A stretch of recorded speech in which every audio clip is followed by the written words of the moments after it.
kusho ninchazam ngwecho chitawo kandi chirabe abokuba akaruru nkine ngakasingo mbantu hatari wirogo nanga okufa nkoko kintu kifa kujangwa akaruru kakahinduka in another person's favor bagira ngo mugarukema akarura kakatera no basa kwikiriza ni bagira ngo eje shatu garuke kuteza akaruru omwe narem ninyikiriza kimwe aha bokuba ninchimanya no mokukimanya ninyereba arubajunko mukazashwirwa wenka nimangwa akaruru ako ninkorachi ninkasinga mwe tinkayanga nanga ngunze kuteganisa ngunari ntero rwari aha enarem yacu amungu bagaruka ground abantu batera akaruru shano jango chikuba chanta hamun extra cost yokushashora ba agents abantu bakwenda na sente hatrango hatna mwenna nabantu nobachize sente amani nobokuba ine sente chi abantu abatakwenda kwakaru nobakakuma so ya no bakujyango je shamugaricheyo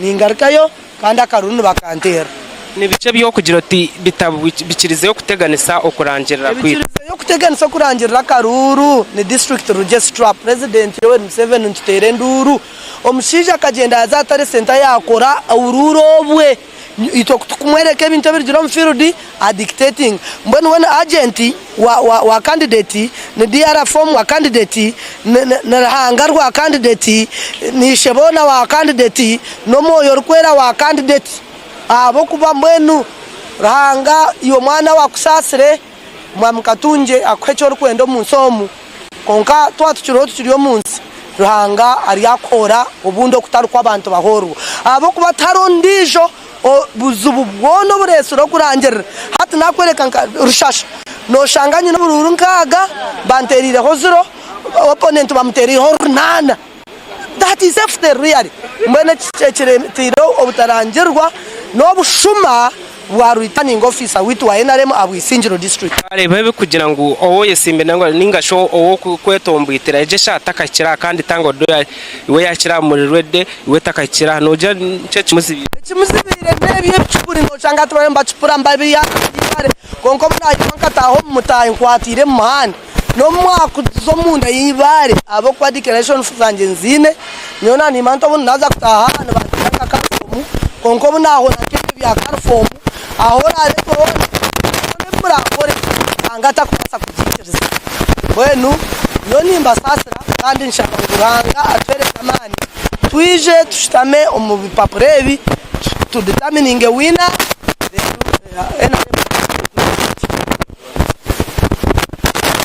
ejesha to wayehura ebigambo lya omwe Abarikwetomboitira obakwetarire ntera ariko nagira ati omuntu mbenye simbere nawe alimu ebintu bapeto kurumera ningashe ebintu bitaterire njo kiretire okucererwa kurangira akaruru konke jesha twineho roya omwe abarikoreza abantu ningasha babaresire ibintu nyenda tugambere nibice bakutamburaho ningashi ebimukutambura kujya mutware ningashi ebimukutambura kugira ngo omushango wo gumureke ngo mwahaba hati mwebare abaturikire ebintu arumutesti ibiri quantitative na quantitative figures nazigambache oburuho abantu batire babaranubuha kandi gashunu formuzi oburuho nubwo nyine barangira kandi kindi abantu batera karuru bukoza araba kushanga abantu batarire karuru kungaru results mbwenu ntujana tureba circumstances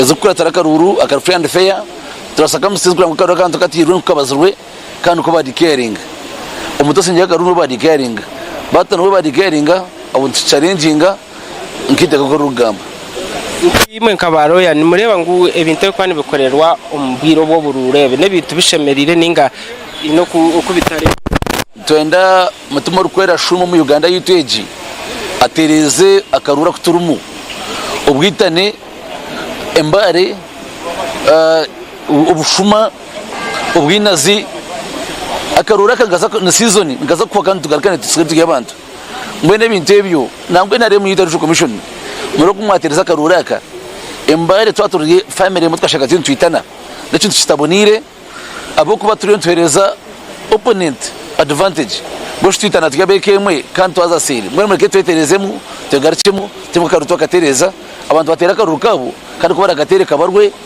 bakagere usinjire asinje kandi ugwira agwe kuba akaruto matter of life and death cyo kushara akaruru no kushara mu kwabantu n'obuhabuzi ningashi obuhabuzi bu roya ningashi omwari ba roya ariko ababona bakwa besimbiro ningashi ababona bakoba ebibina byone bikwa besimbiro ningashi byina abantu besimbiro ejesha twine ondijo omwari besimbireho nyenda tugambire nce cya mureta nabo acarya nwasi orirota se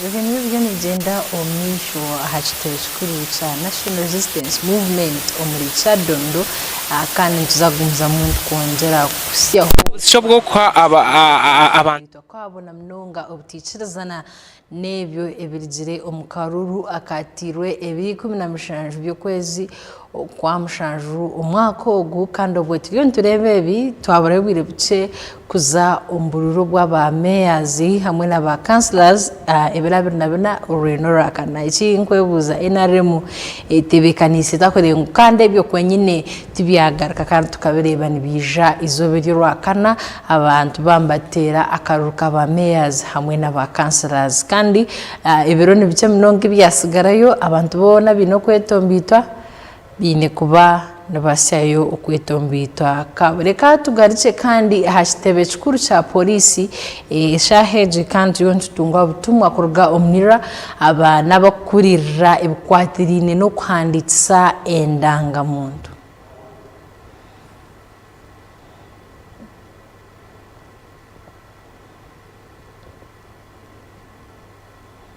okubiri oli waddemba okukyusa erinnya lyo ekyo kikyuka naye abo bonna abaagala okutereza ate okutereza ntegeeza nti ensibukoyo kuba omuntu bwemba nsibuka zombo ate sobola keera nkyaninga nti nzuulamma nsibuka kabaale kisoboka ekyo ensibuka ebeemu kitegeeza wasobya busobya nti kati omuzadde yakuwabuddemu n'otereza ekyokubiri gy'ozaalibwa ekyo tekituuka omuntu bwe bakuzaala leero ate sobola kukyusa nti ate banzadde jjo nti nali wammengo nti ate maama yanzaalirwa bwe yakusindika emirundi ebiri omuntu bakuzaala lumu era bakusindika lumu eri ekifo kiba kimu kale tutereza butereza kale naawo bano bataipu abagamba modulo nti kati mbadde n'emyaka 3 kati njagala 5 kuba oyagala pamiti y'okuvuga baasi tosembera tojja bino si byakyeyagalize nti nkyusanga bwenjagala tibwenjagalira pamiti ennene ng'olwo ngenda nyongeza emyaka nti kuba kati nina 3 sikyasobola kuzanya mupiira gw'abavubuka nti basaleko 10 ate nsigaze 16 oba oliawo ngende ebungereza temusembera bajja kubasibirira bwereere kuba tukebera ne tunoonyereza ate bwe tuzuula nti olimbye ogwo buwa musango ng'osobola okuwa fayini kabe kasinge n'okusiba oba byombiriri ensonga ey'okubiri njagala okutegeeza eggwanga nti abo bonna nga twabawandika nga bakyali bato kubanga etteeka erifuga ebyokuwandisa abantu mu ndagamuntu ligamba nti omwana okuva ku mwaka 0 okutuukira ddala ku oyo alina emyaka 15 n'emyezi 11 kitegeeza ng'ali wansi w'emyaka 16 afuna ennamba ya nniini ate bw'aweza emyaka 16 etteeka ne tugamba nti anaatuukiriranga ofiisi ya NIRA n'asaba endagamuntu ye esooka abo bonna be twawandika nga muli bato mu ssomero nga mwafuna ennamba ya nniini essaawa mulindwa yeeno twasuubiza era ddala NIRA nga bwekula etuukiriza kubaffe bw'osaba tutuukiriza mwasaba kati tutuukiriza jangu n'ennamba ye ya nniini awali aba NIRA wonna osabe endagamuntu yo esooka abo bonna ng'olina 16 nga toyina nniini nawe jangu nga bw'oli ffe tulinga bakereziya nti jangu nga bw'oli abakyaki bagamba nti yesu yagamba nti jangu nga bw'oli jangu nga bw'oli era nawe bw'oleeta endagamuntu y'omuzadde n'ebbaluwa ya LC nawe tujja kuwandika ofune ensonga ey'okusatu njagala kulambika eggwanga kuwa bwe tutuuse n'eddimu lino ery'okuwandisa abaana mu masomero mbatuusaako amawulire amalungi nti minisitule ekwatagana n'ebyokusoma n'ebyenjigiriza mu ggwanga yawagidde eddimu lino ng'ekkiriza olwo tukozesa amasomero kale bw'oba oli mukulu wa ssomero ng'oba okyekwatakwata nti ate minisitule yabitegeddeko njagala okugumya nti minisitule ebimanyi era emanyi bulungi nti n'abaana nabo bannayuganda era beetaaga okuwandiisa naye okusaba kwaffe kuli kutya mu 2017 twawandiika abaana naye okusaba kw'abaana omutwalo gumu kwasazibwamu lwaki temwaba wabyetaagisa ate okusaba kwali tekusobola kukola ki kuyita kuba bw'osaba endagamuntu kulimu okutambula ng'omuganda kulimu okutambula ng'omulaŋŋu olina okuleetayo obujulizi obutonotono obukutulaga nti ddala ddala oli muki munnayuganda awo no tusaba tutya ng'abazadde mukkirize abaana bamwe batambule ng'abannayuganda nga bagwa mu mawanga ago agabafuula abannayuganda nga mubabuulira ensibuko yaabwe nga mubawa endagamuntu zammwe zibeeyimirire ate nga mubawa n'ebituufu ebibakwatako awo nno gwe yeeyita Teewo salawo kati ng'oleeta omwana wo anaasigala ye Teewo paka lwalifa oba ye Teewo Pista nti omwana ye Nuuru agenda kufuuka Abdul Nur. So abaana mbawandikira amannya mu butuufu bwago na butya bwe banaagakozesa mu misomo gyabwe ate twewala embeera y'okutataaganya oba oli awo n'okuteekamu okusaba okw'okutereeza gye bujja mu maaso. Ensonga esembayo ate nga nkulu nnyo ku mutima gwange omuntu akola omulimu guno ogw'okubakunga mbateekamu ka vayibu mwongere okweyagalira kiri kintu kyaffe kino ekyendagamuntu bwe mukiraba ng'ekya gavumenti naye nze ndabira ddala kintu kyammwe mulimu ansa mwe muzanyira. Tugenda kutandikawo okukunga abantu nga tuteekawo ekikoosi oba ekigombe eky'abantu abagamba nti I am need nga need kiva mu kigambo NIN, National Identification Number, NIN-ED. I am need nga ne hashtag eyokubiri egamba I am Ugandan. Twagala abantu mwolese obugagga bw'ekyo ekibafuula abannayuganda. Ndi Namutebi, Neddira Mamba, Akabbiro Guuni, Nsibuka Kyaggwe, Mange, Mukiga, Ow'Ekabaale, ndi munnayuganda omukukufu, nina endagamuntu gw'olina. Okapostinge ku social media otutaginge tulabise abo bonna abalowooza nti ekintu kyaffe kino kifuufufu. Oba bunnayuganda bwe bwaffe. Kuba endagamuntu obulungi obugiri mu kiteyawulo oba oli mulugwala oba oli muddugavu oba oli mweru. Bino byanjawulamuko ku ground byaffe ffenna weeyagala olw'okuba ekyo ky'oli ate Uganda ekunyumire ate oyologese obwagazi bw'eggwanga lyo. Abateeso mutulageeko kye mulina fe ab'epayida waka tulina nabalagako dda nga bwe ndi omunnayuganda. Awono nammwe abali wano ninze mu vidiyo bo tagga salon ntaginga nnira omwami waffe ono okwalinga ate tukola obulungi ajja kuba naye mwali mumutaginga ate tutambuze tulage vibe ate challenge nekwate power. Ekigendererwa kyekiriwa omwana nga bwayimba buli obuyimba bwa baba black sheep ku luno kkiriza ayimba oluyimba olumusuuta olumuwaana olumulaga nti munnayuganda. Abalina rap mu ghetto nga gwoli wakabicali waffe tukubiremu rap. Amanyi okuyimba tulageeko waaka, amanyi ebisoko, amanyi poemu tukulinze. Labisa abasoga mweregeto bwereere abakidi alurfuwa unyuth peverumu abakiga mulinka intwenda kubareeba mutworeke kimubasa kora kandi tukunde Uganda kena sherekea Uganda. Let's love our country, just show off, be Ugandan, be unapologetically Ugandan, be NIND, documented. Tokiriza gwanga lyokubula yubosi yatugamba ennimi ezimu zaabula bano ba ik nze kati nafuna luli obubaka nga guuni nga pastor ngamba nti omwami wange ajja kuva mba ik sinalabayo mu ik ndowooza mu TikTok challenge bye tugenda okukola mu ik anaalabika ate oba oli awo neziramu amaanyi nti omwami wange gyali mwe nnyo bannaye twagala Uganda tujjumbire ate twewandise. Thank you very much. Ebibuuzo biri bisatu tunyuke bannaye. So ogw'omushiza aranteganisa konka yanshaba busha enshonga n'ishatu kandi ntuza kutibayo eyokubanza abantu abakwenda kugaruza busyenda muntu zanyu obo muri kwenda kuhindura mu mazina narukushemeza obo buhereza bwaza kutandika eriizooba. So woyine endagamuntu abanira kurayo bashagizemu baka izina ritari ryo narihine muka mistake oshire office zanira twatandika eriizooba.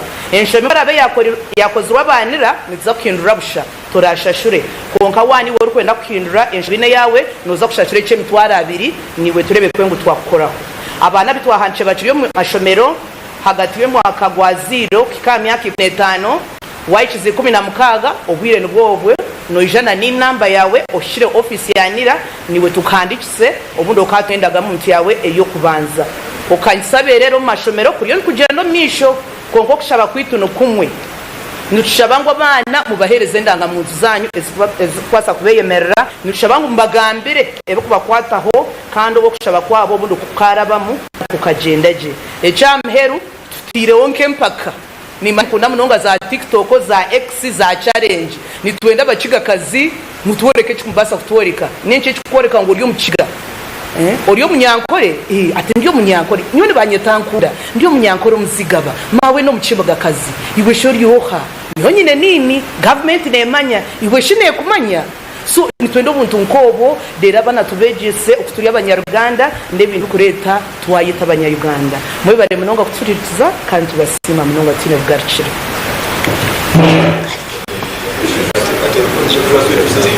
Are there any questions? Is anything that's not clear?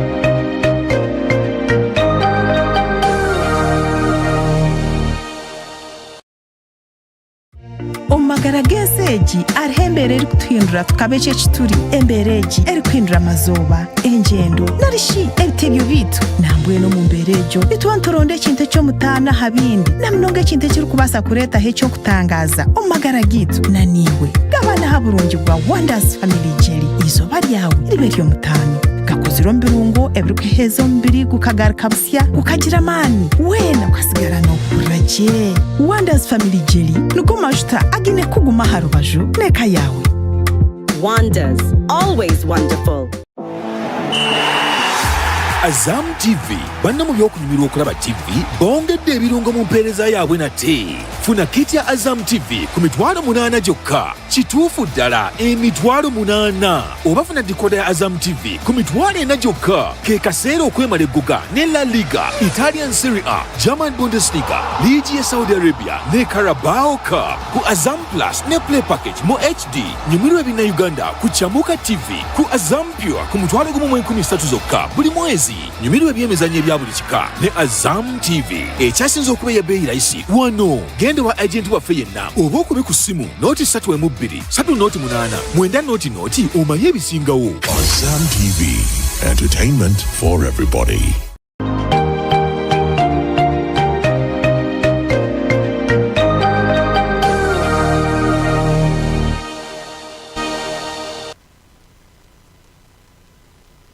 Traveling from Kampala to Soloti via the Katos route, and preliminary findings suggest the crash was caused by a front tire burst, which led the driver of the bus to lose control and of the vehicle.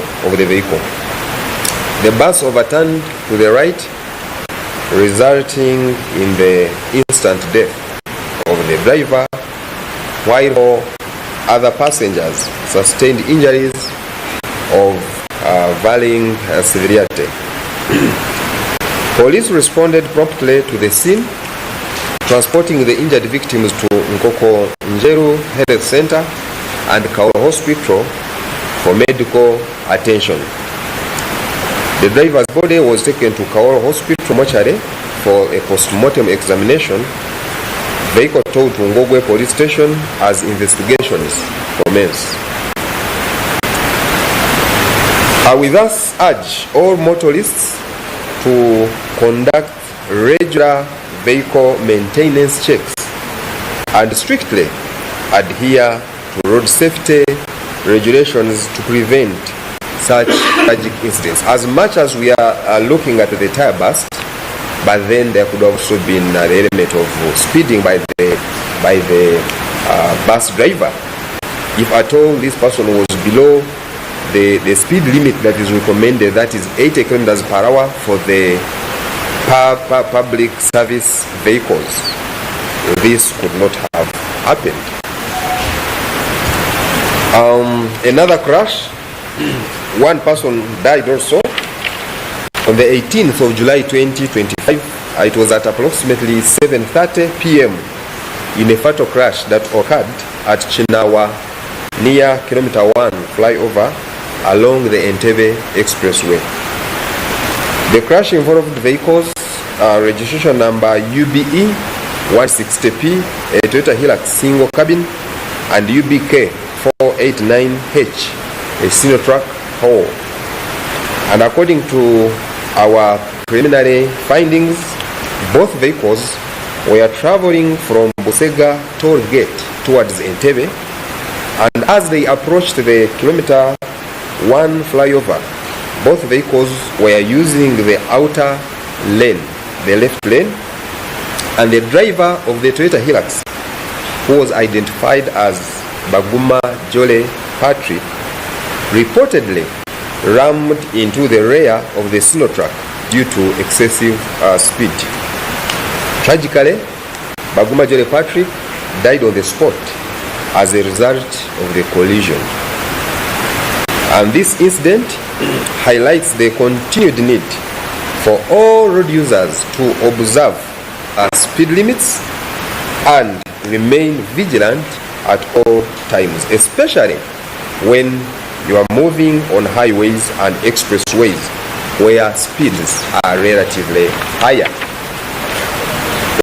We also had another crash where 3 people died, and in a fatal crash on the 17th of July 2025. It was at around 5:20 p.m. at a place known as Chomukama Cell in Kagadi Town Council. It was involving a motor vehicle, registration number UG 400006, a Toyota Land Cruiser belonging to the Ministry of Labour, Gender, Social Development, and a motorcycle registration number UEV 143H, a Bajaj Boxer. Investigations indicate that the motorcycle rider, who was carrying 2 passengers, was traveling in the opposite direction behind a trailer. While at a corner, he attempted to overtake the trailer and simultaneously blanched off the main road towards the Nyangereka village. And unfortunately, the maneuver led to a head-on collision with an oncoming mentioned vehicle.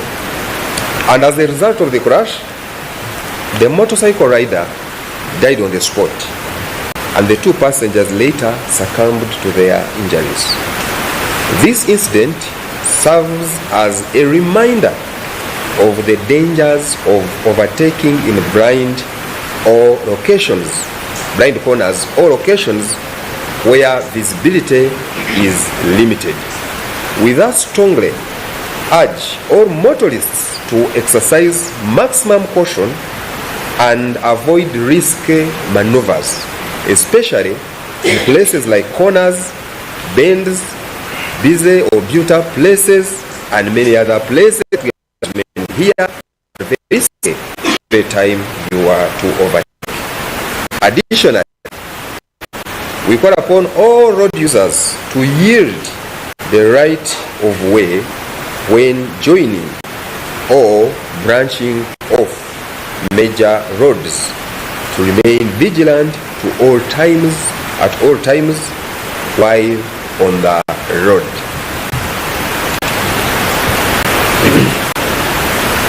What are the interventions that we have done as the Directorate of Traffic and Road Safety? Last week, a total of 107 trucks were impounded and penalized over the past week for operating without the required emergency warning signs. And today I've carried it with me to show it to you how it looks like. And also, this is a warning, this is an emergency warning sign. And we wish to remind all drivers, particularly those operating goods vehicles or trucks along on the roads, that these emergency warning signs are mandatory safety requirement. These warning signs must be placed behind in front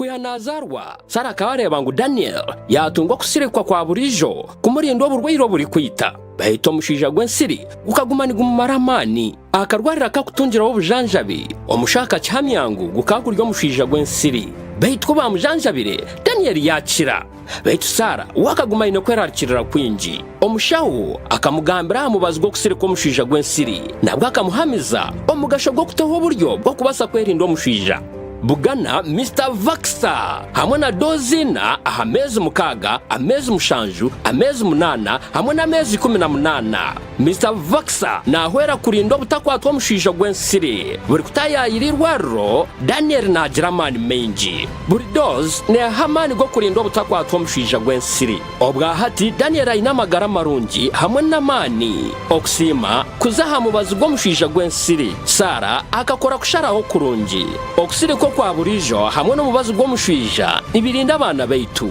tayayirirwa riri kuri herizoba wenda kumanye bikukiraha terera ministry y'ebyamagara aha not munana not emwe not mukaga obutumwa obu nibukwikibwa ministry y'ebyamagara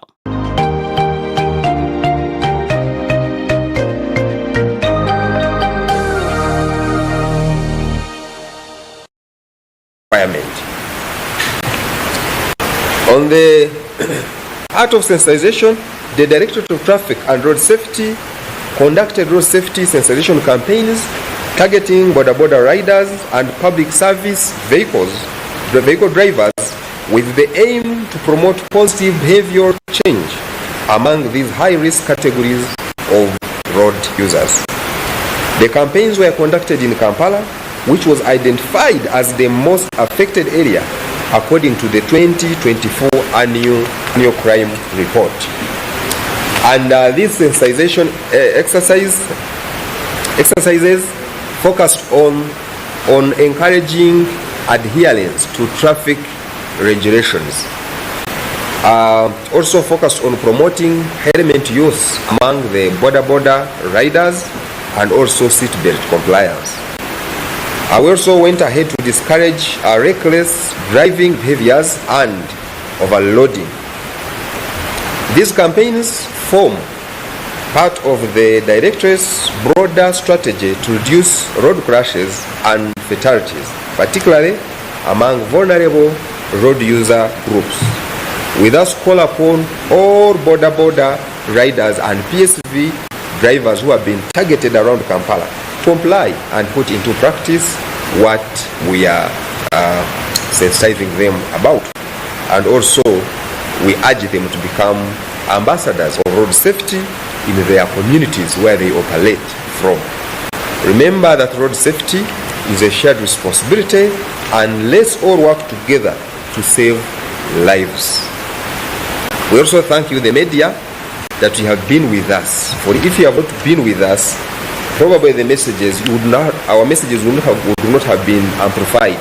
So you have helped us to amplify our messages. We thank you for that, and let's continue doing so, because without you, our messages on road safety cannot go or cannot reach far.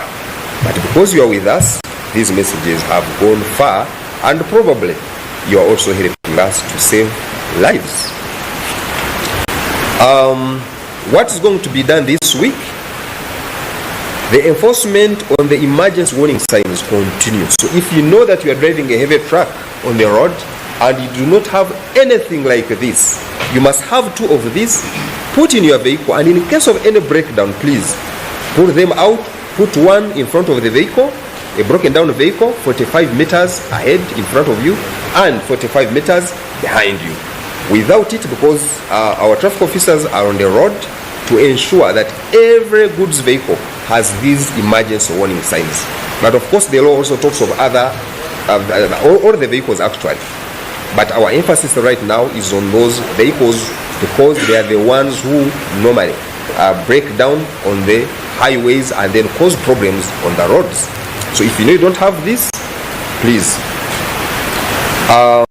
Then we also go to enforce on speed on the highways. This speed not of the cameras, but our usual method that we have been using of the use of speed guns. So we are continuing with our speed guns to enforce on speed because speed has been the major cause of road crashes on our roads. If you know that you don't have a valid driving license, please don't risk to get onto the road. We are there and we are looking for you. If you know your license is expired, your license is out of class, and you have never got hold of any license, please don't risk to step onto the road. And actually, for those who have never got licenses, for you, we don't have a ticket. We don't have a ticket for you. All we do when we get you is to take you direct to court. So please be in the know and be warned. I will also continue with the sensitizations targeting the groups that we are still that we have been sensitizing before to promote the behavioral change. Thank you for listening.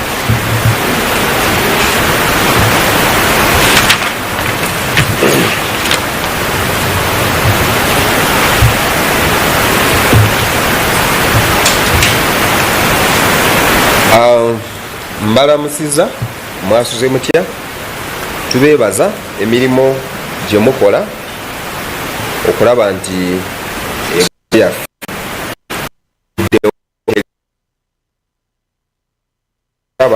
mwebale era tuli wano okubanga tubatangaaza ku ebyo ebyabaddewo ku nguudo zaffe oba ku makubo gaffe okwetooloola eggwanga. Amannya eze Superintendent of Police Kananura Michael, ate yenze atabagana omuntu owa bulijjo oba muyita akolesa oluguudo ne poliisi ey'ebidduka ku nguudo okwetooloola eggwanga. Era njagala batangaaza ko obubenje obw'amaanyi bwe twafunyeewo mu sabiiti eweddewo, era twalinamu akabenje kano ko kafiiriddemu omuntu omu n'abalala 4 ne bakosebwa. Kano kabaddewo ku makya ga leero ennaku z'omwezi 21 ogw'omusanvu mwaka 2025 zabadde essaawa nga 7:30 ez'okumakya ku kifo ekyekatovu mu Ngogwe ku luguudo lw'Ekatosi Nyenga mu disitulikiti ey'Ebuyikwe.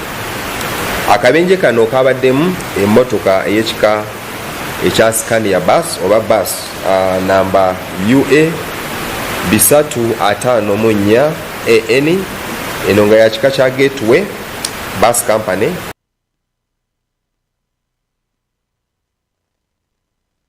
nga edda esoloti naye neekolesa oluguudo olw'Ekatosi. Okusinziira mu kunoonyereza kwaffe okwakakolebwawo kulaga nti emmotoka eno bwe yatuuse mu kifo ekyo ekyekatovu yabaluse omupiira ate neelemererwa omugoba waayo kwe kugwa wansi era driver waayo n'afiirawo n'abalala 4 ababadde basaabaza emmotoka y'emu bano nabo ne bakosebwa. Era poliisi yatuusewo mangu nesobola okuba nga etwala abo abakosebwa mu malwaliro mu ddwaliro ery'Enkoko Njeru n'eddwaliro ery'Ekawolo okufuna obujjanjabi.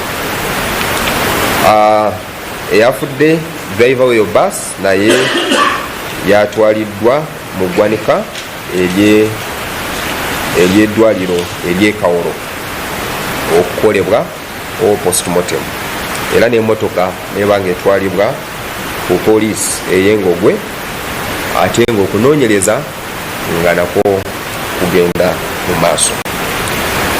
Era tusaba eri abo bonna abakolesa ebidduka ku nguudo nti kikulu nnyo okubanga mukebera ebidduka byamwe buli kaseera, so nga si kulinda poliisi okubakwata olw'okuvuga ebidduka nga biganyeganya ku luguudo naye nga gwe nemmanya nti kino kikulu nnyo okulaba nti oba n'okumanya nti ekidduka kyo bwe kibeera kiramu bulungi ng'emipiira kweri mipya n'ebintu ebirala byonna era abantu abakitambuliramu baba balamu. So kino mwekyo mulina okukikola nga temulinze poliisi naye okukikola buli kaseera kulaba nti emmotoka zammwe nnungi nnyo nga tezinatambulira ku luguudo. Akabenje akalala nako kafiiramu omuntu omu zaali nnaku z'omwezi 18 mu mwezi ogw'omusanvu mwaka 2025 zaali saawa nga 1:1 ez'akawungeezi. Akabenje kano kaaliko mu kifo eky'ekinaawa okuliraana n'etaawo nga ku luguudo lw'Entebbe expressway. Akabenje kano kaalimu emmotoka 2, emu nga ya kika kya Toyota Hilux eno nga ya single cabin yali UBE 16P, n'endala nga ya Sinotrack Ho eno nga ya UBE 489H. Era okusinziira mu kunoonyereza okwakakolebwawo kulaga nti emmotoka zino zonna zaali zitambula nga zidda ludda lumu era olw'Entebbe, era zaali zakatuuka awo ku ttaawo ku Kinaawa. Emmotoka eno eya Toyota Hilux single cabin eyali evugibwa eyategeregese nga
Otaferwa aha Tayari West.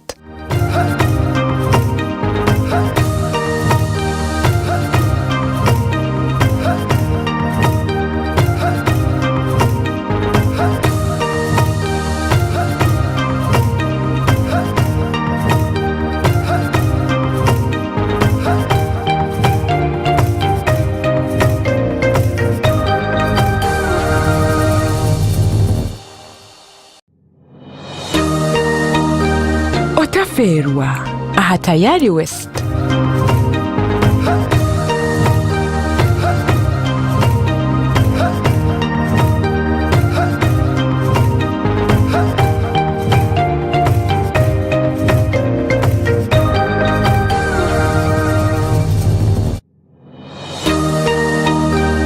Oku programs rukuratana aha Tayari West.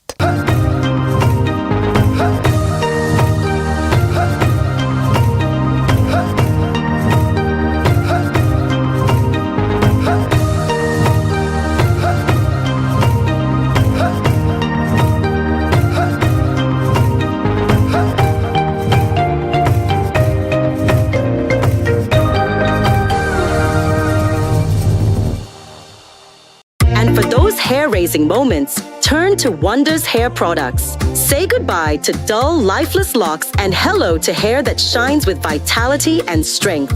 Because at Wonders, we understand that every day is a chance to create something beautiful, to embrace the wonder that surrounds us and make it a part of who we are. Don't be left behind. Try Wanda's today and get the vibrant look you've always dreamed of. Wanda's, always wonderful.